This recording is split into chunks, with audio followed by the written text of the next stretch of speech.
ഒരു ദിവസം രാജുവും രാധയും കാട്ടിൽ കൂടി നടക്കുമ്പോൾ പെട്ടെന്ന് അയ്യോ, ഒരു കാട്ടുപോത്ത്! അതാകെ വിരണ്ട മട്ടുണ്ട്. അത് നമ്മളെ കുത്താൻ വരികയാണല്ലോ. ശരിയാ, ഓടിക്കോ, വേഗം വേഗം പിടിച്ച് കേറിക്കോ.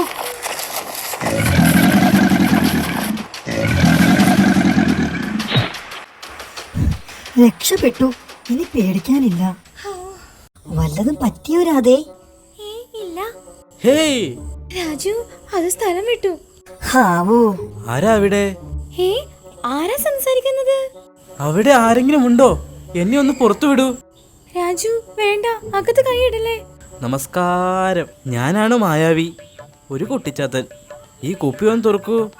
ഹാ, നീ എങ്ങനെ കുപ്പിക്കകത്ത് പെട്ടു? ഡാഗിനി എന്ന ദുർമന്ത്രവാദിനിയാണ് എന്നെ ഇതിലടച്ചത്. വല്ല ദുഷ്ടകൃത്യവും ചെയ്യാൻ മാത്രം ഡാഗിനി എന്നെ പുറത്തിറക്കും. അത് കഴിഞ്ഞാ പിന്നെയും കുപ്പിക്കകത്ത് തന്നെ. അയ്യോ, അതാ വരുന്നു ഡാഗിനിയുടെ ശിങ്കടി. ആ കറുമ്പൻ മൂങ്ങയോ? അതെ, കുപ്പി വേഗം തുറക്കൂ. ഇത് തുറക്കാൻ പറ്റുന്നില്ല. ഞാനൊന്ന് നോക്കട്ടെ. അതാ ഡാഗിനി.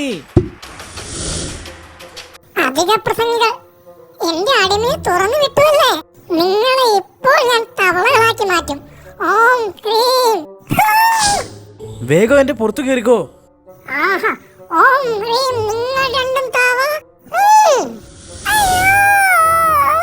നിങ്ങൾ എന്നെ മോചിപ്പിച്ചു. ഞാൻ എന്താണ് പകരം ചെയ്യേണ്ടത്? പറഞ്ഞോളൂ. തൽക്കാലം ഞങ്ങളെ താഴെ എത്തിച്ചാ മതി. ഞങ്ങളുടെ വീടെത്തി. എന്റെ സഹായം വേണ്ടി വരുമ്പോൾ ഓം ഹ്രീം കുട്ടിച്ചാത്ത എന്ന് പതുക്കെ വിളിച്ചാൽ മതി, ഞാൻ വരാം. ശരി മായാവി, ഇനി എന്നാ കാണുക? ഉടൻ തന്നെ കാണാമെന്നേ.